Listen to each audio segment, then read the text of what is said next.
Príroda funguje tak, že v našich zemepisných podmienkach, že smeruje ku stále komplexnejším ekosystémom. To znamená, keby ste svoj trávnik nechali tak, ale by ste sedeli a 100 rokov by ste ho pozorovali, tak po 100 rokoch by tam bol les, lebo tak je to nastavené.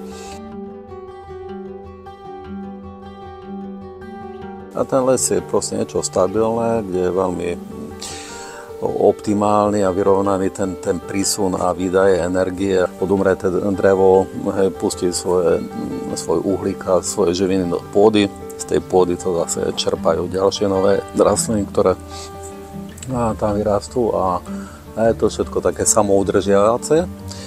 Človek zase vplyvom samozrejme rôznych komerčných tlakov a predstav o šťastnom živote podľa tomu, že povedzme si myslí, že najlepšie riešenie je to, keď budeme mať nejaký najdokonalejší trávnik. Trávnik je, by som povedal, taký celkom zločin proti klíme a prírode a vôbec všetkému, pretože trávnik v podstate nemá žiadne ekologické ani žiadne klimatické funkcie, pretože pri kosení trávnika používate väčšinou motorovú kosačku, ktorá je zdrojom skleníkových plynov. Skúste si predstaviť všetky tie milióny kosačiek, ktoré na celom svete naraz vrčia a púšťajú to CO2 do vzdušia, alebo chcú ich majitelia mať ten dokonalý trávnik. A takisto tráva ako taká nedokáže, alebo takmer vôbec nedokáže fixovať uhlík ani v pôde, ani vo svojich steblách.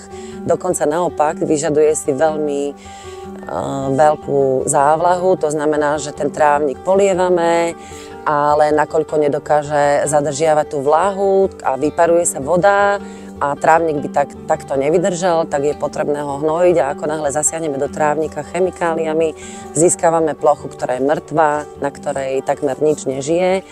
To znamená, že získame vlastne zelenú plochu, ale tam to celé končí a všetky ostatné funkcie takejto plochy sú záporné.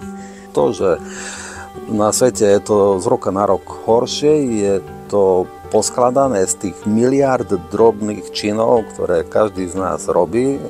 Každý ten jeden čin je dobrý alebo zlý. To znamená, každý z nás tou svojou kvapkou, ktorá je buď dobrá alebo zlá, prispieva na tú misku váh, ktorá je buď zlá alebo dobrá. To znamená, naozaj z toho morálneho, etického pohľadu, akože treba naozaj si to uvedomiť, že aj ja to mám v rukách a dobre, možno susedia budú pozerať na nás nejak divne, alebo možno, budem mať s rodičmi najprv v škole nejaké troška problémy alebo niečo, ale potom pochopia, že však že to vlastne je celkom dobre a začne sa to tak aj inde meniť.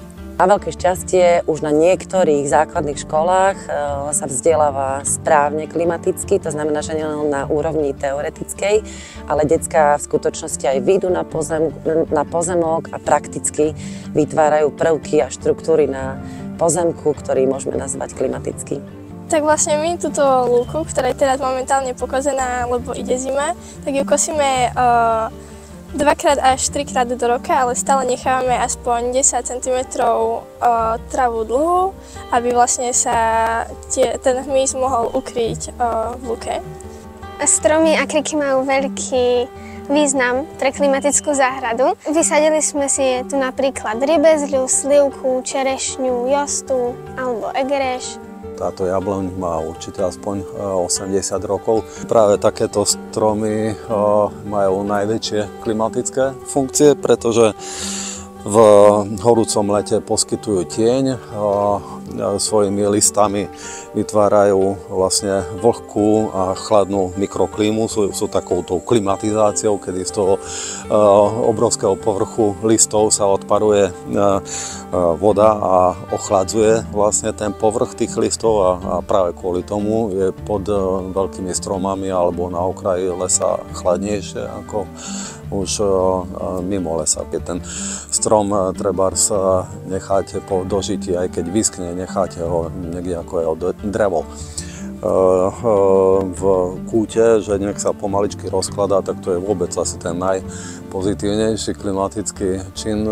pretože jednak je to priestor, kde mnohé vzácne chrobáky si potom nakladú larvy, napríklad fúzače, alebo roháče, nosorožiky a tak ďalej.